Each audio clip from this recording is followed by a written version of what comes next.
সকাল সকাল ঘুম থেকে উঠেই মাথার উপর যেন আকাশ ভেঙে পড়ল আমার। চোখ মেলতেই মা রাগী গলায় বললেন, আজ তোর বিয়ে, আর তুই এখনো পড়ে পড়ে ঘুমাচ্ছিস। ওঠ বলছি, ওঠ। সকালবেলা ঘুম থেকে তোলার জন্য বিয়ের কথা বলাটা মোটেও নতুন কিছু না আমার জন্য। তাই অবাক হলাম না, আরও ভালো করে কাঁথা মুড়ি দিয়ে শুয়ে বললাম, বেশ তো, যাও, তোমার জামাই বাবাজিকে রুমে পাঠায় দাও, কোলবালিশ বানায়া ঘুমায়। মা যেন এই কথায় আরো বেশি ক্ষেপে উঠলেন। ঝাড়া মেরে গায়ের কাঁথাটা সরিয়ে দিয়ে বললেন, আমার কথা কি তোর কাছে ফাজলামি মনে হচ্ছে? বললাম না আজ তোর বিয়ে, কথা কানে যায়নি? ওঠ বলছি। উফ মা, থামো তো তুমি।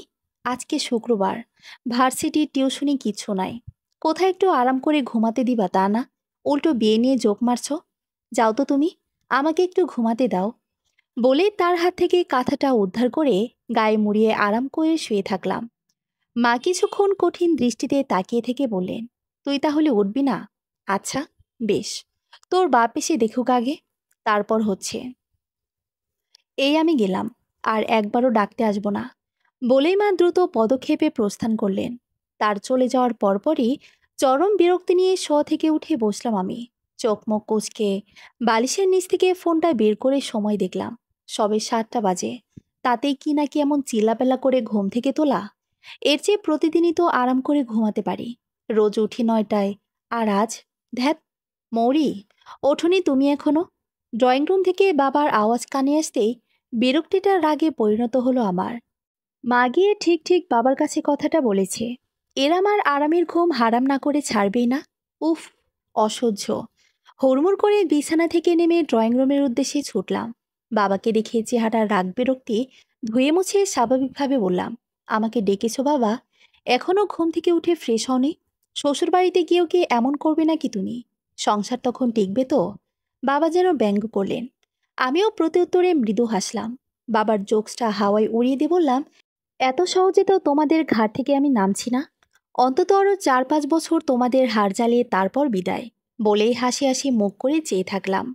অন্যদিন হলে বিনিময়ে বাবাও একগাল হাসতেন, আমাকে প্রশ্রয় দিয়ে আরও কিছু বলতেন।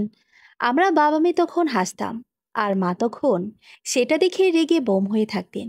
কিন্তু আজ তেমন কিছুই হলো না। আমি অবাক হয়ে লক্ষ্য করলাম, আমার কথা শুনে বাবার চেহারাটা কেমন যেন গম্ভীর হয়ে উঠেছে। উনি রাজ ভারী আওয়াজে বললেন, তোমার মা তোমাকে কিছু বলেননি? মা আবার কি বলবে? কিছু না বুঝে ব্যাপারটা নিয়ে বাবাকে বলতে যাব তার আগে রান্নাঘর থেকে মা ছুটে এলো। হাতের বেলুনটা নাড়িয়ে নাড়িয়ে বললেন, বলবো আর কেমন করে? আমি যা বলি সব কিছুই তো তার কাছে ফেলনা মনে হয়, যেন আমি একটা জোকার, ওর সঙ্গে জোক মারতে বসেছি। এতে কথাবার্তার আগামাথা বোধগম্য হলো না আমার। মা যে আমার নামে বিচার দিচ্ছেন সেটা বুঝে ভোলা ভালা চাহনি দিয়ে বললাম, মা কিন্তু আমার নামে অহেতুক বিচার দিচ্ছে বাবা। আমি এই বদনামের জন্য ভেটো দিচ্ছি। আই ফরবিট, আমি মানি না। বলেই সংসদীয় স্টাইলে হাত নাড়িয়ে নিজের পক্ষের সমর্থনের চেষ্টা করলাম। বাবা আমার দিকে এক পলক তাকিয়ে মার দিকে ফিরে বললেন, ওকে এখনো কিছু বলনি? মা মাথা নাড়ালেন। আমি উজবুকের মতো তাকিয়ে থেকে বললাম, তোমরা কি নিয়ে কথা বলছো বলো তো? আজ তোমার বিয়ে। বাবা থমথমে মুখে বললেন। কথাটা শুনেই যেন বাজ পড়ল মাথায়। আশ্চর্য হয়ে বললাম, কি, কার সাথে? সূর্যের সাথে। আর সেটা আজকেই। দুপুরে হলুদ, বিকেলে বিয়ে, ব্যাস। এটুকু বলেই বাবা উঠে গিয়ে নিজের রুমের ভেতর ঢুকে গেলেন। মাও নিঃশব্দে স্থান ত্যাগ করলেন। আর আমি স্তম্ভিত চাহনিতে ওদের যাওয়ার দিকে তাকিয়ে রইলাম কিছুক্ষণ। বাবার কথাটা পুরোটাই মাথার ওপর দিয়ে গেছে। উনি এসব কি বললেন? বিয়ে মানে? তাও আবার সূর্যের সাথে? ওই উজবুক ব্যাটার সাথে? কেমনে কি? মাথা যেন হ্যাং হয়ে গেল আমার। হোশ হতেই তড়িঘড়ি করে ছুটে গেলাম মার কাছে। উনি রান্নাঘরে কাজে ব্যস্ত ছিলেন। আমি ছুটে গিয়ে হাঁপাতে হাঁপাতে বললাম, এসব কি শুনছি মা? আমার বিয়ে মানে? এসব কি কথা? আর এই সূর্যের সাথে? যা শুনেছ ঠিকই শুনেছ, সূর্যের সাথে তোমার বিয়েটা হচ্ছে। কিন্তু মা, উনাকে আমি। কথা শেষ করতে পারলাম না আমি। তার আগেই মা বললেন, এটা আমার সিদ্ধান্ত নয়, তোমার বাবার। কিছু বলতে হলে তাকে গিয়ে বলো। মা সহজভাবে নিজের দায়িত্ব শেষ করলেন। বাবার কাছে ঘটনা শুনতে পাঠিয়ে নিজে বেঁচে গেলেন। কথা শেষ করে নিজের মতোই ব্যস্ত হয়ে পড়লেন কাজে। আমি কিছুক্ষণ হতভম্ব দৃষ্টিতে তাকিয়ে দৌড় লাগালাম বাবার কাছে। তোমাদের কথা তো কিছুই বুঝতে পারছি না আমি বাবা। এসব কি কথা তোমাদের? আমার বিয়ে ঠিক করেছো আমাকে না বলে, না জানিয়ে। এখানে আমার মতামতের তো একটা ব্যাপার আছে তাই না? কিন্তু তা না করে তোমার মতামত নেওয়ার সময় ছিল না মৌরি। সূর্যের অফিস থেকে যাওয়ার জন্য তাড়া দিচ্ছে। খুব দ্রুতই ইউকে যেতে হবে ওকে। আর তোমার আন্টিরা চাইছিলেন এর মধ্যেই বিয়েটা দিয়ে দিতে। সূর্য তোমাকে নিয়ে ইউকে যাবে, কিন্তু তোমরা তো আমাকে কিছুই জানাওনি বাবা। আমাকে তো জিজ্ঞেসও করনি আমি এই বিয়েতে রাজি আছি কিনা। আর ইউকে যাওয়া, সে তো বহু দূরের কথা। আমি তো বললাম তো জানানোর সময় ছিল না। এখন জানালাম, ব্যাস। আর তোমাকে এতদিন মানুষ করার পর নিজের পছন্দের পাত্রের সাথে বিয়ে দেওয়ার ইচ্ছে থাকা কি অমূলক? বাবা হিসেবে এটা কি আমার একেবারেই অনুচিত? বলো। তাহলে এতদিন ধরে তোমাকে মানুষ করলাম কেন আমি? বাবা যেন হুট করে রেগে গেলেন। আমি থতমত খেয়ে গেলাম তার কথার যুক্তি শুনে। ধীরে ধীরে বললাম, কথা তো সেটা নয় বাবা। আমি ওটা বলছি না। তুমি যেটাই বলো, আখেরে এটাই দাঁড়ায়। যদি সেটা না বলতে চাও, তো বিয়েটা করে নাও। আর কোনো কথা নয়। এ কথার পর আর কোনো কথা খাটে না। আমি ওর কথা বাড়ালাম না। চুপচাপ হেঁটে নিজের ঘরে এসে ঢুকলাম। ঘুম থেকে উঠেছি দাঁত মাজা, খাওয়া দাওয়া কিছুই হয়নি। সব ছেড়ে বিয়ে ভাঙার ধ্যান করতে বসলাম। এই বিয়ে আমাকে ভাঙতেই হবে, যে করে হোক। আমি মরি। একটা পাবলিক ভার্সিটিতে পড়ছি। কয়েকদিন আগেই অনার্স ফাইনাল ইয়ারের এক্সাম শেষ করেছি।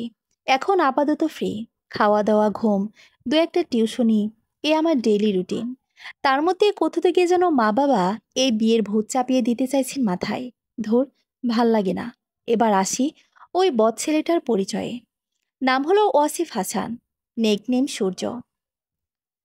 বহুত মেধাবী ছাত্র হলেও আমার দৃষ্টিতে খাটাসের খাটাস একজন। আমার জীবনে দেখা সবচেয়ে ইরিটেটিং ছেলে হলো এই। কেন বলছি, আমার বাবা এবং এই সূর্য মহেশের বাবা দুজন বাল্যবন্ধু। গ্রামের বাড়িও পাশাপাশি। একসাথে বেড়ে উঠেছেন। একই সঙ্গে জবে জয়েন করেন। পরে অবশ্য আঙ্কেল জব ছেড়ে বিজনেসে ঢুকে যান। সে যাই হোক, আমাদের বাসাও পাশাপাশি, একেবারে দেওয়ালের এপাশ আর ওপাশ। তো আঙ্কেলের দুই ছেলে মেয়ে, সূর্য আর রুতবা। স্বাভাবিকভাবে ওদের সাথে আমাদের ওঠা বসা সেই ছোটবেলা থেকে। রুতবার সাথে আমার খাতিরও খুব। কিন্তু সমস্যা একখানে, অ্যান্ড ইট ইজ সূর্য। ছোটবেলা থেকেই খুব ব্রিলিয়ান্ট স্টুডেন্ট হিসেবে নাম করেন সূর্য ভাই। সেজন্য প্রায় সব ক্ষেত্রেই এই ছেলের উদাহরণ হিসেবে দেখানো হয়েছে আমাকে। আমি কোন টিচারের কাছে পড়ব, কোন গাইড ইউজ করব, সব কিছুতেই অনুকরণ করতে হবে সূর্যকে। সে মহা ব্রিলিয়ান্ট। তাকে ফলো করলে আমারই সুবিধা হবে এই এক্সকিউজে। কিন্তু অদ্ভুতভাবে এই অনুকরণীয় ছেলেটাই আমার জীবনের সবচেয়ে বিরক্তিকর লোক হয়ে দাঁড়ালো। সে বয়সে আমার থেকে 5 বছরের বড়। আমি ছোট থেকে নিজের মতো করে চলতে পছন্দ করি। কাউকে ফলো করাটা কিংবা কারো দেখে দেখে সেটাই করতে হবে, এসব আমার মধ্যে নেই। তাই সূর্যবাইকে যখন উদাহরণ হিসেবে বলা হতো, আমি বিরক্ত হতাম খুব। মানতে চাইতাম না। তার সবচেয়ে বড় সমস্যা হলো সে কখনো আমাকে আমার নাম ধরে ডাকতো না। মৌরি না ডেকে অলওয়েজ পাঁচফোড়ন বলে চিল্লাতো। কারণ হিসেবে বলতো, মৌরি মানেই পাঁচফোড়ন। আমি চরম বিরক্ত হয়ে রাগ দেখাতাম, ঝগড়া করতাম। কিন্তু কোনো কিছুতেই কোনো লাভ হতো না। সে যেখানে সেখানে যখন তখন ইচ্ছে মতো গলা ছেড়ে হাঁক ছাড়ত। পাঁচফোড়ন শুনে যা। মা বাবাকে এই নিয়ে কত নালিশ করেছি, কিন্তু কোথাও কোনো সুফল পায়নি। সে তার মতোই ডেকে যেত পাঁচফোড়ন। আমাদের বেশিরভাগ ঝগড়া বোধ হয় এই ডাকাডাকি নিয়েই লাগতো। তাছাড়া আমার নিত্যদিনের অবাধ্যতার তেরামতো ছিলই। সূর্যবাই শহরের সবচেয়ে ভালো স্কুল থেকে পাশ করেছেন। তাকে ফলো করতে গিয়ে তার পিছু পিছু ওই স্কুলে আমাকে অ্যাডমিট করা হয়েছিল। এটা ঠিক ছিল যে ওরা আমার ভালোর জন্যই ভালো প্রতিষ্ঠানে ভর্তি করিয়েছে। কিন্তু সমস্যা বাঁধল অন্য জায়গায়। স্কুলে সবসময় নজরদারির ভেতর ছিলাম আমি। কখন কি করতাম সব কিছুর হিসেব রাখতেন সূর্য ভাই। মাঝে মাঝে কিছু কাজ করতে মানা করতেন, কিন্তু আমি ঘাড় তেরামো করে শুনতাম না। ওই যে বলেছি, কাউকে ফলো করাটা আমার পছন্দ নয়। তাই প্রথম থেকে এই অসহ্য ছেলেটাকে সহ্য হতো না আমার। তার সব কথাকে অগ্রাহ্য করার জন্য এই একটা যুক্তি আমি খাটাতাম। ফলশ্রুতিতে সে মহাশয়ও খেপে গিয়ে তুলকালাম করতেন। মায়ের কাছে আমার নামে অহেতুক নালিশ করে বিচারের পসরা সাজাতেন। আগেই বলেছি, মামার সূর্যের কথা খুব বিশ্বাস করেন। তাই যখন একটা নালিশ পেতেন, তার ঠিক হোক বা ভুল, ফল ভোগ করতে হতো আমাকে। এই ছেলে থাকতে স্কুল লাইফটা আমার তেনা তেনা বানিয়ে রেখেছিল। এরপর সে যখন কলেজ পাস করে ঢাবিতে ভর্তি হয়, রংপুর থেকে বিদায় নিল। তখন খুব খুশি হলাম আমি। তখন ক্লাস 9-এ উঠেছি। বড়দের ভাষায় পাখা গজানোর সময় যাকে বলে। পরিচিত গণ্ডির বাইরে এসে নিজের খেই হারিয়ে ফেললাম। এতদিনের ভদ্র শৃঙ্খলে আবদ্ধ পাখিটি যখন ছাড়া পেল, একেবারে ওড়াল দেওয়ার চেষ্টা চালালো আকাশে। আকাশে ডানা মেলে দিয়ে পুরো আকাশটাকে আয়ত্তে আনতে চাইল। বন্ধু বান্ধবী জুটলো অনেকগুলো। নতুন পুরনো বন্ধু মিলিয়ে আমার তখন অনেক সহচর। না লেখাপড়ায় গাফিলতি হয়নি, তবে বন্ধুদের সাহচর্যে এসে খুব উচ্ছৃঙ্খল হয়ে উঠেছিলাম। এমন চলে লেখাপড়াকেও আর সামলে উঠতে পারতাম না, সেটা মনে মনে বুঝেছিলাম। কিন্তু বন্ধুদেরকে ছাড়তে পারিনি। মানুষ অভ্যাসের দাস। আর সে অভ্যাসটা বদলে তো তা ছাড়ানো আরও যন্ত্রণার। তাই আগের মতো হব হব হব করেও আর হয়ে উঠতে পারছিলাম না। 2-3 মাসের ব্যবধানে আমি হয়ে গেলাম ফাজিলের চূড়ান্ত। যদিও বাসায় কিংবা পরিচিত কারো সামনে নয়, উশৃঙ্খলার সীমাটা তখনও বন্ধু বান্ধবীদের সামনে রাখতাম। কিন্তু কি করে যেন টের পেয়ে গেল সূর্য ভাই। ছুটিতে ঢাকা থেকে এসে আমার একেবারে ক্লাস নিয়ে ছাড়ল। নানান ধরনের ধমকি ধামকি, এমনকি 2টা চড়ও মেরেছিলেন সেদিন। সঙ্গে আরও যে কত জাতের অপমান। আমি ভয় পেয়েছিলাম ক্লাসে গিয়ে বদমাইশ হয়ে যাচ্ছি এটা যদি মাকে বলে দেয়। আশ্চর্যের কথা হলো যে এই সূর্য ভাই আমাকে যতই নিজের আয়ত্তের ভিতর রাখার চেষ্টা করতেন, যতই জোর খাটাতেন, আমি ঠিক ততটাই অবাধ্য হতাম। তার প্রত্যেকটা কথার প্রেক্ষিতেই কথা বলতাম, ঝগড়া করতাম। ঘটনায় বেগতিক না হওয়া পর্যন্ত আমি তেরামো করেই যেতাম। কিন্তু সেদিন সেদিন যখন সে আমাকে গালে থাপ্পড় কষিয়ে অপমানিত করলেন, তখন আমি কিছুই বলতে পারলাম না। তিনি খুব রাগারাগি করে শেষ পর্যন্ত থ্রেট দিলেন, বেশি বাড়াবাড়ি করলে মাকে অবধি জানিয়ে দেবে। সেই প্রথমবার, হ্যাঁ, সেই প্রথমবারের মতো সূর্যবাইয়ের কথা নির্দ্বিধায় মেনে নিয়েছিলাম আমি। এবং এটাই বোধহয় আমার জীবনের প্রথম ঝগড়া ছিল, যেটা রেশ বাড়ির ভিতর অবধি আসেনি। উনি চলে আসার পর আবারও আগের মতো হয়ে গেলাম আমি। ও শৃঙ্খল বান্ধবদের সহচর্য ত্যাগ করলাম। আগের মতো নিশ্চুপ নিস্তব্ধ একাকী হয়ে গেলাম। পড়ুয়া বাচ্চার মতো পুরোপুরি লেখাপড়ায় ফোকাস করলাম। এসেছি পরীক্ষার পর আবারও পাখা গজালো আমার। কলেজে ভর্তি হওয়ার পর নিজেকে যেন নতুন রূপে আবিষ্কার করলাম। নিজের পুরাতন অভ্যাস, একাকিত্ব, ঘর কোনো স্বভাব ছেড়ে মিশুক হয়ে যাওয়ার চেষ্টা করলাম। পুরাতনকে ভেঙে নতুন করে গড়ে নিতে চাইলাম আমার সবটুকু। তবে এবার নিজের সীমাটা ভুললাম না। মানুষ এক ভুল 2বার করে না। সূর্যভাই তখনও ঢাবিতেই পড়ছেন, কিন্তু আবারও সেই ঝামেলা লেগে গেল। তখনও নিত্য নিত্য সূর্য ভাইয়ের সঙ্গে ক্যাচাল করছি আমি। পাশে নেই তো কি হয়েছে, ফোন আর ইন্টারনেটের যুগে ঝগড়াটাও আমাদের ডিজিটাল হয়ে উঠল এমনই এক দিনে। সেদিন কলেজ থেকে ফিরছিলাম। আকাশ কালো মেঘে ঢাকা, বিদ্যুৎ চমকাচ্ছে। বোধহয় বৃষ্টি শুরু হবে কিছুক্ষণের মধ্যেই। সঙ্গে ছাতা ছিল না, তাই তড়িঘড়ি করে হাঁটছিলাম। কলেজ থেকে বাসায় আমি হেঁটে যাতায়াত করি। হঠাৎ পার্কের সামনে আসতে একটা উটকো ছেলে এসে পথ আগলে দাঁড়ালো আমার। তাকে আগে দেখেছি কিনা মনে নেই। হবে কোনো বখাটে টখাটে। আমি পাত্তা না দিয়ে এগোচ্ছি। হুট করে সে আমার হাত টেনে ধরল। আমি আতঙ্কে শিউরে উঠে হাত চালানোর চেষ্টা চালালাম। সূর্য ভাইয়ের মতো কঠিন ছেলেকে আমি ভয় পাই না, কিন্তু এমন রাস্তার বখাটেদের তো অবশ্যই ভয় পাই। তার মধ্যে ছেলেটার মুখের দিকে তাকিয়ে দেখলাম তার চোখ দুটো লাল। আমাকে আতঙ্কিত দৃষ্টিতে তাকাতে দেখে দাঁত বের করে হাসল। হলুদ রঙের বিশ্রী সে দাঁতের ঝলকানি আর তার মুখভঙ্গি দেখে যেন কলিজা শুকিয়ে এলো আমার। হাত পা ঠান্ডা হয়ে এলো। আমি ক্রমাগত হাত মোছড়াতে লাগলাম, বলতে লাগলাম, হাত ছাড়, হাত ছাড়। কিন্তু ছেলেটা ছাড়ল না, বরং বিশ্রী হাসিতে নিজেকে জয়ী বলে প্রমাণ করলো। আমি ভয়ে আশেপাশে তাকালাম। আকাশের বাজে অবস্থা দেখে রাস্তা আগেই ফাঁকা হয়ে গেছে, কেউ নেই সেখানে। চারপাশ দেখে শঙ্কিত মনে বারবার অশনি সংকেত দিচ্ছিল। ছেলেটা আমাকে একটা দেয়ালের সাথে চেপে ধরল। আমি ধাক্কা দিয়ে সরিয়ে দেওয়ার চেষ্টা করে চিৎকার করলাম। তখন দেখি একটা রিক্সা যাচ্ছে ওই পথ দিয়ে। আচমকা চিৎকার করতে দেখে ছেলেটা মুখ চেপে ধরলো আমার। ভয়ে, দুশ্চিন্তায় নিঃশ্বাস বন্ধ হয়ে আসার উপক্রম। সাহসী মরিও তখন অসীম ভয়ের জগতে ঢুকে গেছে। সেখান থেকে সহজে বেরোনোর উপায় নেই। যখন কোনো কিছুই করতে পারছিলাম না, তখন মনে মনে সৃষ্টিকর্তাকে ডাকা ছাড়ার কিছুই করার ছিল না। লা ইলাহা ইল্লান্তা সুবহানাকা ইন্নী কুনতু মিনাজ জালিমিন। ক্রমাগত আওড়াই যাচ্ছিলাম। যখন দেখলাম রিকশাটা চলে যাচ্ছে, তখন আরও জোরে চিৎকার করার চেষ্টা করলাম। ছেলেটা তখন 2 হাত দিয়ে আমার মুখ চেপে ধরেছে। ব্যাপারটা ধস্তাধস্তির পর্যায়ে চলে গেল। হঠাৎ হঠাৎ পেছন থেকে কে যেন এসে ছেলেটাকে টান দিয়ে সরিয়ে দিল আমার থেকে। আমি মুগ্ধ হয়ে চকিত দৃষ্টিতে তাকালাম সামনে দাঁড়ানো ব্যক্তিটির দিকে। আশ্চর্য হয়ে দেখলাম সূর্য ভাই রক্তিম মুখে দাঁড়িয়ে আছেন। কিছু বুঝে ওঠার আগেই হঠাৎ সশব্দে চড় পড়ল গালে। আমি নির্বাক দৃষ্টিতে গালে হাত ঠেকালাম। ছেলেটা এসে সূর্য ভাইয়ের শার্টের কলার ঝাঁকিয়ে ঝাঁকিয়ে মাস্তানি করতে লাগলো। সঙ্গে সঙ্গে আরেকটা চরের শব্দতে স্তব্ধ হলো সব। আমি বিস্ময়ে তাকিয়ে দেখলাম ছেলেটাকে একটার পর একটা চর থাপ্পড় কিল ঘুষি মেরে যাচ্ছেন সূর্য ভাই। ছেলেটা প্রতিরোধের চেষ্টা করছে, কিন্তু সূর্য ভাইয়ের কঠিন মায়ের কাছে ও যেন কিছুই না। ৫-১০ মিনিট পর ছেলেটাকে পিটিয়ে পার্কের কাছে অচেতন করে রেখে আমার হাত ধরে টেনে আনলেন সূর্য ভাই। একটা রিকশা এনে ধাক্কা দিয়ে তুললেন। ভয়ে বিস্ময়ে আমার মুখ দিয়ে কথা বেরোলো না।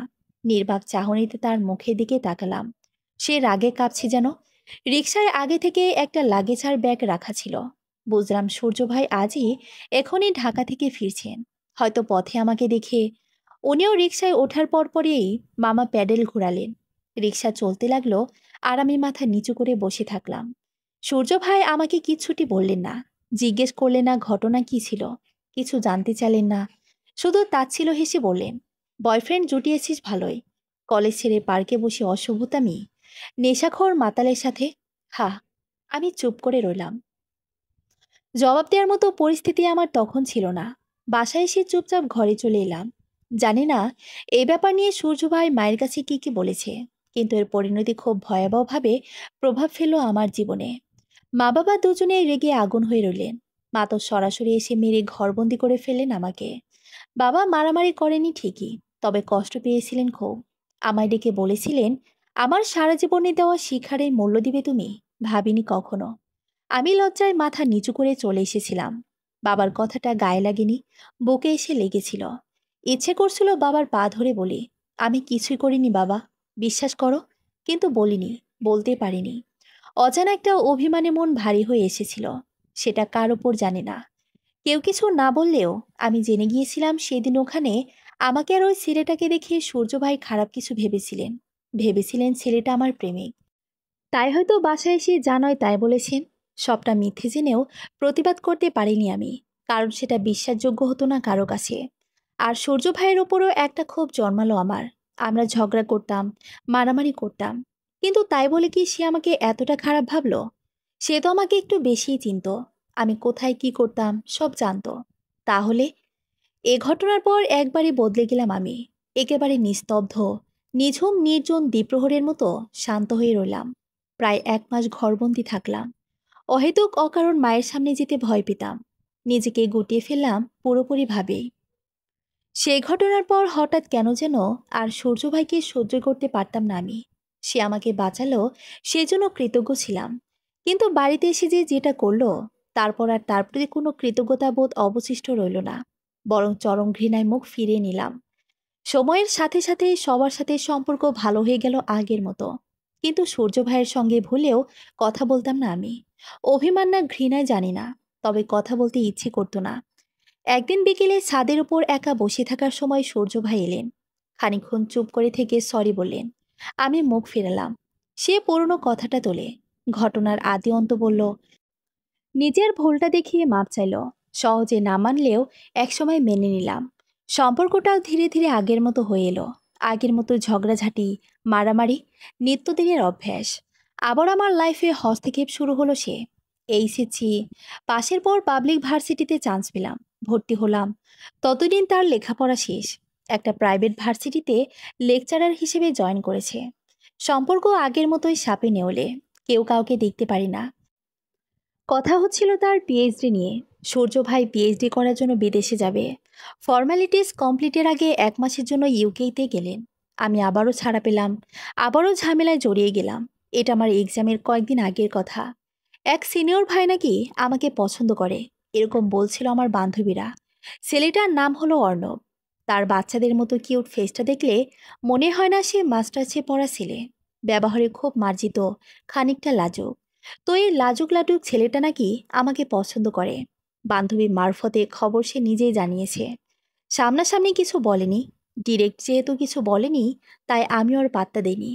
কিন্তু হুট করে সে হাতে একটা গোলাপ আর একটা চিরকুট ধরিয়ে দিয়ে দৌড় দেয় ছেলেটা। আমি অবাক হয়ে কাগজের ভাঁজ খুলতে দেখি ছোট্ট একটা প্রেমপত্র, রসভোদে ভরা। ঠিক রাজি না হলেও ছেলেটার সঙ্গে দু একদিন চার ফুচকা খেয়েছিলাম আমি। ছেলেটাকে সব জিজ্ঞেস করার পর সে শুধু বলেছিল বন্ধু হতে চায়। আমিও তাই না করিনি, কিন্তু কে জানতো তাতে এমন কিছু হবে। ভার্সিটিতে তখন মোটামুটি ভালো রকমের একটা গুঞ্জন উঠে গেছে যে আমি আর অর্ণব প্রেম করছি। কিন্তু ঘটনা বাড়ি পর্যন্ত আসবে ভাবিনি।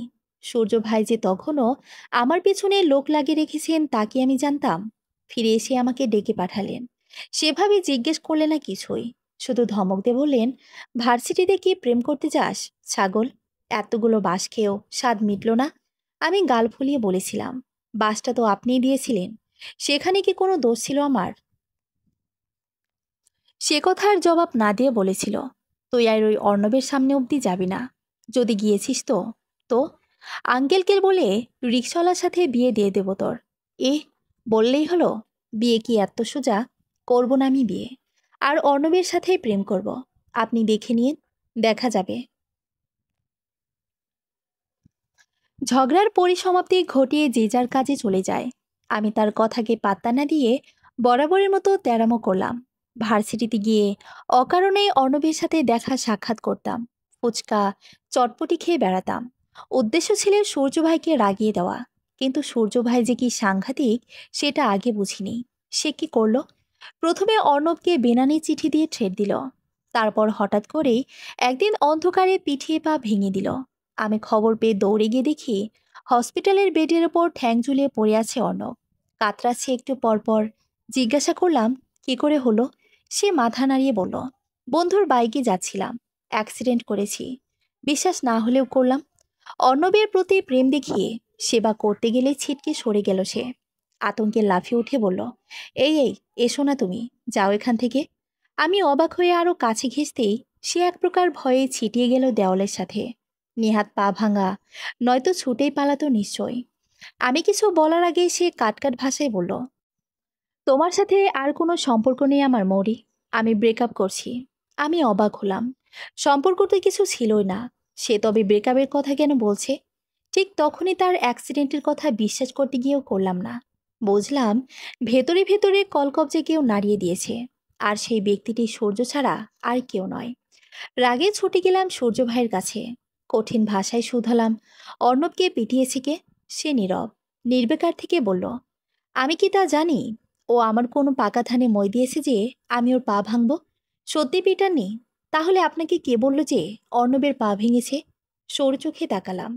সে একটু না ঘাবড়ে জবাব দিল, তুই হয়তো ভুলে গেছিস, তুই আর তোর অর্ণব কে কোথায় যায় সব হিসাবই আমার কাছে থাকে। তাই কার ঠ্যাং ভেঙেছে আর কার মন সেটা আমি ভালো করে জানি। বলেই দাঁত কেলিয়ে হাসতে লাগলো। আমি রাগে কটমট করে তাকিয়ে রইলাম। সে ব্যাপারটায় পাত্তা না দিয়ে বলল, বাই দ্য ওয়ে, মন তো ভাঙছে, নিশ্চয়ই ব্যথাও করছে। একটা কাজ করিস, এই নে প্যারাসিটামল। প্যারাসিটামল 2 বেলা, মন ভাঙার আগে একবার, পরে একবার। শেষ কথাটা মোশাররফ করিম স্টাইলে বলে আমার হাতের মুঠোয় একটা প্যারাসিটামলের পাতা ঢুকিয়ে দিল। আমি চরম রাগে ভাষা হারিয়ে ফেললাম। চুপ করে অগ্নিদৃষ্টিতে তাকিয়ে তার পরবর্তী কার্যকলাপ দেখতে লাগলাম।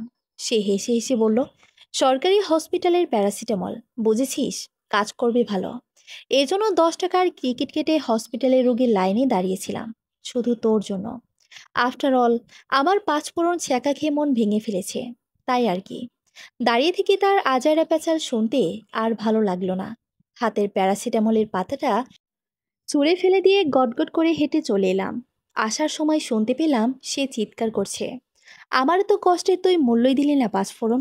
আমি এতটা খাটনি করি, 10 টাকা খরচ করে হসপিটাল থেকে তোর জন্য প্যারাসিটামল আনলাম, আর তুই ভালোই কই জামানাই নেহি। কিছু বললাম না। রাগে ফুঁসতে ফুঁসতে চলে এলাম।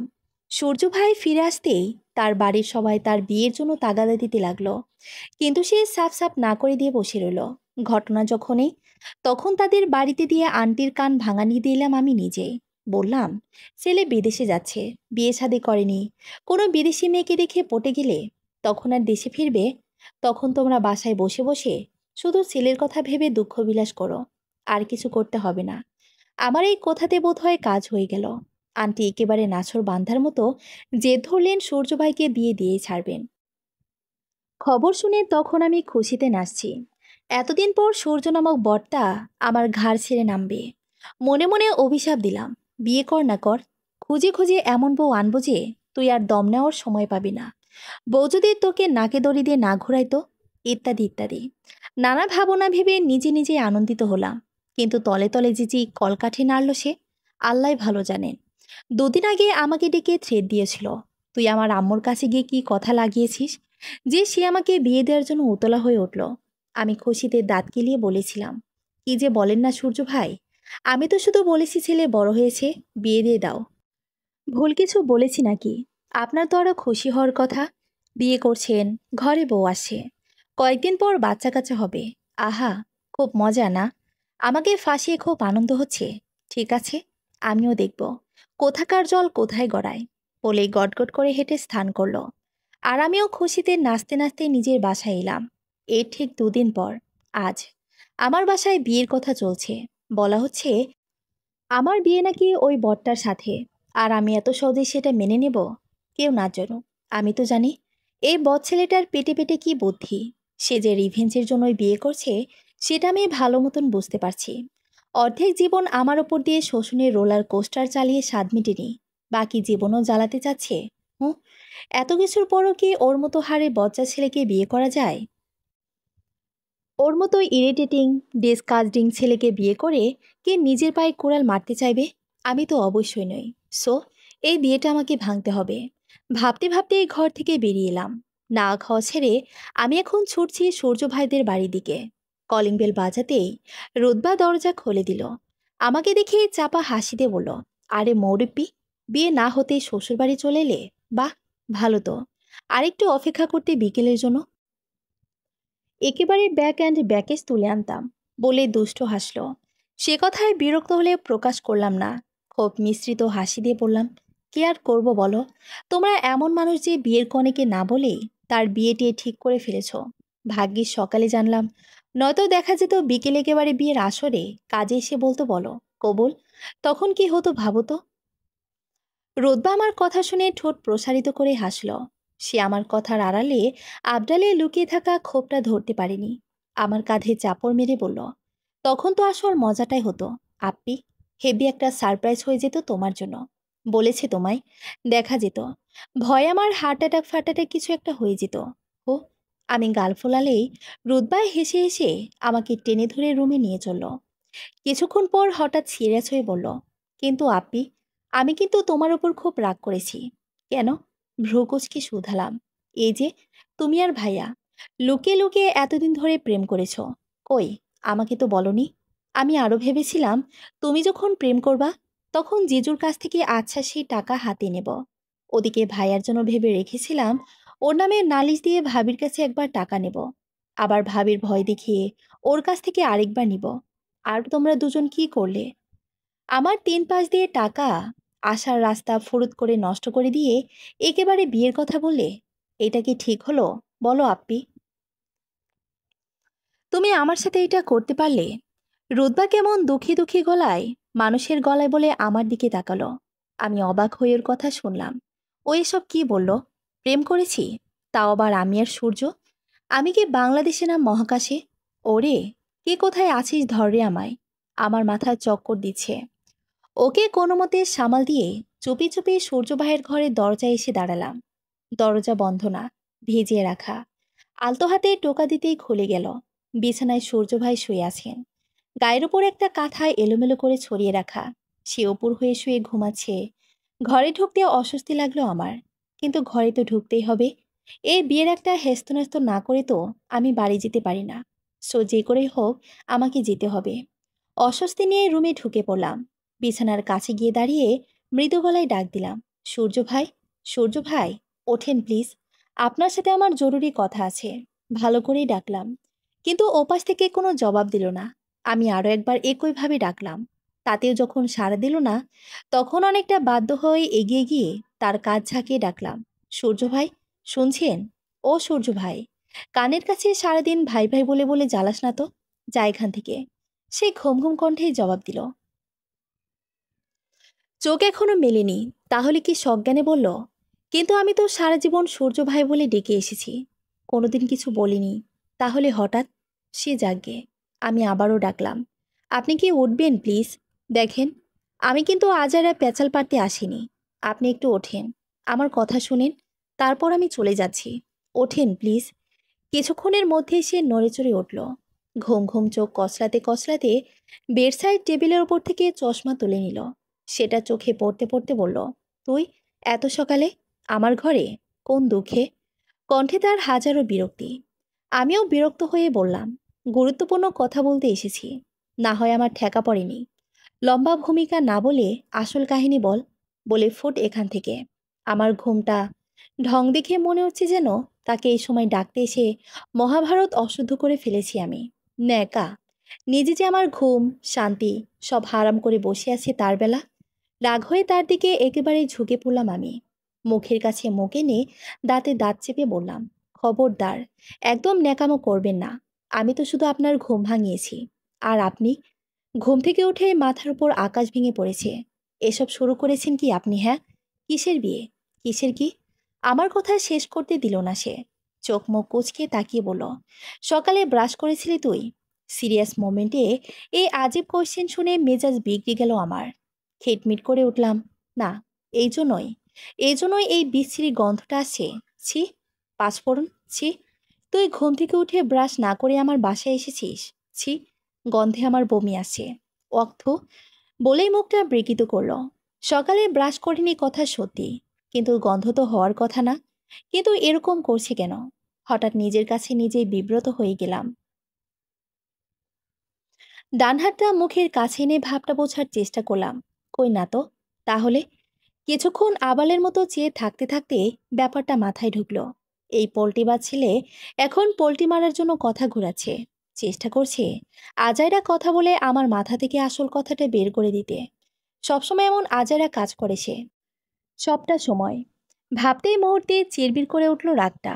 বললাম, একদম মিথ্যে বলবেন না, আমি রাতের বেলা ব্রাশ করেছি, মুখে কোনো গন্ধ নেই। আজাইরা প্যাচালপেরি কথার টপিক চেঞ্জ করার ট্রাই করবে না। আমি বেশ ভালোই বুঝতে পারছি আপনার চালাকি। এই চুপ কর। ছি, কি গন্ধ! পাঁচফোড়ন! আল্লাহ ওয়াস্তে তুই ওয়াশরুমে যা, অন্তত কুলি করে আয় প্লিজ। তোর মুখের বিশ্রী গন্ধের ঠেলায় আমাকে পটল তুলতে বাধ্য করিস না। তার একটেন দেখে রাগটা তুঙ্গস্পর্শী হলো। আমি আরও এগিয়ে এসে কলার চেপে ধরে বললাম, একদম ঢং করবেন না। আমি কাল রাতে ঘুমানোর আগেই ব্রাশ করেছি, মুখে কোনো গন্ধ নেই। বিশ্বাস না হলে এই দেখুন। বলেই ইচ্ছে করে তার মুখের কাছে এগিয়ে ক্লোজ আপ অ্যাডেল স্টাইলে ভাব ছেড়ে দিলাম। সে অর্থ বলে এক ঝাঁপে পেছনে সরে গেল। নাক মুখ ছিটকে বলল, তুই তুই এত নোংরা হলে কবে থেকে? পাঁচফোড়ন! ছি ছি, এত গ্যাদরা টাইপের একটা কাজ কেমনি করলি? ওয়াক ওয়াক, ঠিক হয়েছে, যা করেছি বেশ করেছি। বেশি ন্যাকামো করেন আপনি। বললাম তো রাতে ব্রাশ করেছি আমি। এখন কি ঘুম থেকে উঠে আবার ব্রাশ করতে হবে? আজব, এখনো কিছুই খাইনি আমি। নাস্তা খাবো তারপর না? তোর কাছে কি আমি তোর ব্রাশের ফিরিস্তিনি শুনতে চেয়েছি? এত বেশি পকপক করিস কেন তুই? আর একটা কথাও বলবি না। যা ওয়াশরুম, এক্ষুনি যা। কুলি না করে যদি এসেছিস, সত্যি কথা, তোর আজকে খবর আছে। ভয়ঙ্কর একটা হুঁশিয়ারি শুনে চুপ করে দাঁড়িয়ে রইলাম। এতক্ষণ ধরে আমি যা করেছি ইচ্ছে করেই করেছি। মুখের গন্ধ নিয়ে যে সে এত ওভার রিয়েক্ট করলো, সেটার জন্য এটা করেছি। সোজা ভাষায় টিট ফর ট্যাট। কি হলো? দাঁড়িয়ে আছি যে, যা বলছি। দেখ পাঁচফোড়ন, তুই যদি এই মুহূর্তে না যাস, আই সোয়ার তোর কপালে আজকে দুঃখ আছে। এমনই সকাল সকাল তুই আমার আরামের ঘুমটা হারাম করে দিয়েছিস। মেজাজ এমনই বিগড়ে গেছে, তার মধ্যে তোর এই বিশ্রী উদ্ভট কার্যক্রমে আমার মেজাজ আরও খারাপ হচ্ছে। যা বলছি। শেষ কথাটা আরও বেশি থমকে উঠে বলল, যতই তেরামুখ করি না কেন, বরাবরের মতো এবারও তার ধমক খেয়ে আমার সব সাহস ফুস করে উবে গেল। মেজাজ রাগে টকবক করে উঠলেও চুপচাপ সামনে থেকে বেরিয়ে গেলাম। পেছন থেকে আবারও ডাক পড়ল, ওদিকে কোথায় যাচ্ছিস? ওয়াশরুমটা তো যে এদিকে চোখে পড়ে না। রাগে ফুঁসতে ফুঁসতে ওয়াশরুমে ঢুকলাম। মেজাজ দেখিয়ে মুখে পানি ছিটাতে গিয়ে ওড়নার চুলের অর্ধেক ভিজিয়ে ফেললাম। এমনই মেজাজ খারাপ, তার মধ্যে আরও বেশি খিটমিট করে উঠল। সূর্য ভাই সত্যি বলে, আই অ্যাম এ ডাফার। একটা কাজও যদি ঠিকঠাক মতো করতে পারতাম। ধ্যাত। ওয়াশরুম থেকে বেরোতেই মুখের সামনে নিজের টাওয়াল ঝুলিয়ে দিল সূর্য ভাই। গম্ভীর কণ্ঠে বলল, একটা কাজও ঠিক মতো করতে পারিস না। মুখ ধুতে গিয়ে গোসল করে এসেছিস, আকাম্মা একটা। ধর, মুখ মোছ। বলে আমার মুখের উপর টাওয়ালটা চটকা দিল। রাগে কটমট করে তাকিয়ে সেটা হাতে নিয়ে বিছানায় ছুঁড়ে মারলাম। বললাম, আমার কি গামছার অভাব পড়েছে? আপনার জিনিস নিব কেন আমি? হ্যাঁ, আপনার গামছাটা কি এখানে আকাশ থেকে পড়বে? না বাড়ি গিয়ে মুখ মুছবি? ঠিক আছে, যেতে পারিস, সমস্যা নাই। বাইরে যখন আমার আত্মীয় স্বজনরা জিজ্ঞেস করবে মুখ ভেজা কেন, তখন বলিস তোর বর্দকে পানিতে চুবিয়ে ধরেছিল। তার উদ্ভট কথা শুনে মেজাজ গরম হয়ে গেল। কাজের কথা নেই, হুদায় ফ্যাসফ্যাস করে খালি। তাকে সম্পূর্ণ উপেক্ষা করে এগিয়ে গিয়ে ড্রয়ারের ওপর থেকে টিস্যুর বক্সটা তুলে নিলাম। এক টান দিয়ে একেবারে 4-5টা টিস্যু নিয়ে মুখ মুছতে শুরু করলাম। আমার কাণ্ড কারখানা দেখে লাফিয়ে উঠে হাত থেকে বক্সটা কেড়ে নিল সূর্য ভাই। হেটমিট করে উঠে বলল, অমন জলহস্তির মতো করে টিস্যু নিচ্ছিলিস কেন? জীবনে টিস্যু দেখিসনি? একদম কথা ঘোরাবেন না, একদম না। অলরেডি আমি কি কি বলতে এসেছিলাম সব ভুলে গেছি। আর একটা কথাও বলবেন না। এখন যা, বলার আগে আমি বলবো। মোটামুটি কঠিন গলায় কথাটা উচ্চারণ করলাম। সে যেন পাত্তাই দিল না। গালের পর হাত রেখে ঢং দেখিয়ে আমার সামনে এসে বলল, ন্যাকা ন্যাকা কণ্ঠে বলল, মাননীয় স্পিকার, এখন বলুন আপনি কি বলিতে চান? বিয়ে নিয়ে কি করতে চাইছেন? আমার বাসায় কি বলেছেন? কেন সবাইকে বলেছেন আজ আমার বিয়ে? রাগ লাগলেও ঠান্ডা গলায় জিজ্ঞাসা করলাম। সে নির্বিকার চিত্তে বলল, বারে, তোর বিয়ে হলে সবাই বলবে না তোকে? কি সব বলিস না তুই? Come to the point. কোনোরকম ভ্যাঙ্কি পাঙ্কি করবেন না। ডিরেক্ট যা জিজ্ঞেস করেছি তাই বলবেন, বাড়তি কথা না। বিয়েটা কি আপনার কাছে ছেলে খেলা মনে হচ্ছে? আপনার সাথে কি আমার ভালোবাসাবাসির সম্পর্ক যে আমরা বিয়ে করব? আর রুদবাকে কি বলেছেন আমরা প্রেম করতাম? আজ তো মিথ্যুক একটা। তুই মিথ্যুক। আমি যা বলার তাই বলেছি। ইভেন শুধু রুদবাকে না, আমি সবাইকে বলেছি আমরা দুজন প্রেম করছি। ওটা না বললে তোর সাথে আমার বিয়েটা দিত না। তার নির্বিকার ভঙ্গি দেখে গা জ্বলে উঠল আমার। সাথে হতাশও হলাম। মেয়ে যাওয়া গলায় বললাম, এমনটা কেন করছেন সূর্য ভাই? আমি জানি আপনি সবটা রিভেঞ্জের জন্য করছেন, কিন্তু এটার জন্য প্লিজ আমার লাইফটা শেষ করে দিবেন না, প্লিজ। এক্স্যাক্টলি, আমি রিভেঞ্জের জন্যই করছি। তোকে পই পই করে বারণ করে দেওয়ার পরও তুই আমার পেছনে লেগেছিস। খুব শখ ছিল না আমার বিয়ের দাওয়াত খাওয়ার? নে, এখন বসে যে নিজের বিয়ের দাওয়াত খা। সূর্য ভাই, এমনটা করবেন না প্লিজ। আমি আর এমন করব না। অসহায় হয়ে বললাম, কিন্তু পাত্তাই দিল না। উল্টো ভাব দেখিয়ে বলল, সেটা তোর আগে ভাবা উচিত ছিল। যেহেতু তখন ভাবিসনি, সেহেতু এখন আর ভাবতে হবে না। বিয়েটা তো ছেলে খেলা নয়, দুইটা মানুষের সারা জীবনের ব্যাপার। আপনি কেন শুধু শুধু রিভেঞ্জের জেদ ধরে? I request you, please don't you wait, please. বিয়েটা আটকান। হুম, সম্ভব না। যা হবার হয়ে গেছে। আগে যদি বলতি তাও হতো, এখন আর হবে না। অলরেডি আমার বিয়ে উপলক্ষে আমার দাদি, কাকা, কাকিমারা চলে এসেছেন। পাড়ার লোকে জেনেছে আজ আমার বিয়ে। এই বিয়ে ভাঙলে আমার আর বিয়ে হবে ভেবেছিস? পাত্রীপক্ষ আসলেই তো বলবে ছেলের আগে বিয়ে ভেঙেছিল। তখন তখন মেলা ঝামেলা। আমি ওসবের মধ্যে নেই। তুই যা তো এখন এখান থেকে। বাড়ি গিয়ে সাজগোজ কর। আফটার অল বিয়ে আমি একবারই করছি। সো আমার বউ পেতনি মার্কা সাজে থাকবে, সেটা কিছুতেই মেনে নেব না আমি। ক্যামেরাম্যান আসবে, ফটোশ্যুট হবে। যা গিয়ে সাজগোজ কর। আর শোন, বাড়ি গিয়ে ব্রাশ করবি। খবরদার, ব্রাশ না করে যদি বিয়ের পিঁড়িতে বসিস তো। আজারে প্যাচালের ডালে সবসময় আজারে প্যাচাল বাড়ে। এই বিয়ে ভাঙলে নাকি তার আর বিয়েই হবে না। কোথায় আমি পাত্র হয়ে বসে বসে ভাবছি বিয়ে কেমনে আটকাবো। বিয়ে ভাঙলে আমার কি হবে সেটা নিয়ে কোনো চিন্তাই করছি না। আর সে কিনা ভাবছে এই বিয়ে ভাঙলে তার বিয়ে হবে না। যত সব ঢঙের আলাপ। ও, এত সব কথার পর ঠিকঠাক বুঝে গেলাম বিয়ে নিয়ে এই বরটাকে কিছু বলে লাভ নেই। ধূপধাপ পায়ে দ্রুত স্থান ত্যাগ করলাম। যা করার আমি করব। বাড়ি যাই আগে। আসার আগে শুধু দাঁত চিবিয়ে চিবিয়ে বললাম, বেশ, বিয়ে করার যখন শখ জেগেছে করেন বিয়ে। আমি ওর সেই দেখেই ছাড়ব।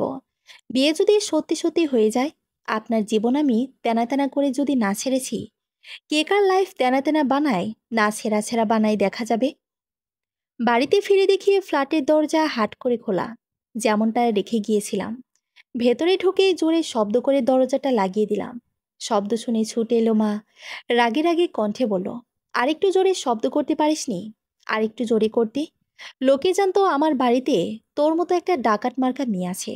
পারলে আরো জোরেই করতাম। এমন জোরে করতাম যেন এই দরজা ভেঙে দুই খণ্ড হয়ে যায়। কোথায় গিয়েছিলি তুই? খাওয়া দাওয়া না করে কোন রাজকার্যে গিয়েছিলি শুনি? কথার প্রসঙ্গ বদলালো মা। আমি সে কথার উত্তর দেওয়ার প্রয়োজন বোধ করলাম না। সোজা পায়ে নিজের রুমের দিকে যাচ্ছি।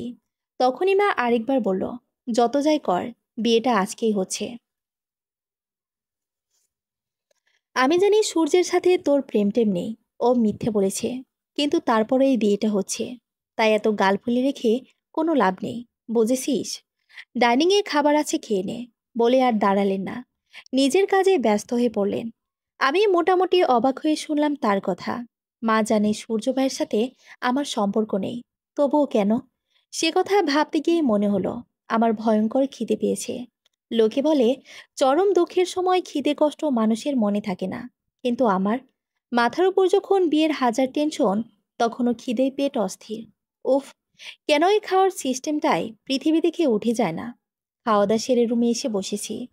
ফোন হাতে নিয়ে নীরাকে কল দিলাম। নীরা আর হিয়া আমার দুই বেস্ট ফ্রেন্ড। আমার লাইফের যে কোনো সমস্যায় এদের আমি পাশে পেয়েছি। যদিও পরিচয় বেশি দিনের না, ভার্সিটিতে ওঠার পরপরই বন্ধুত্ব, তবুও ওরা খুব ভালো।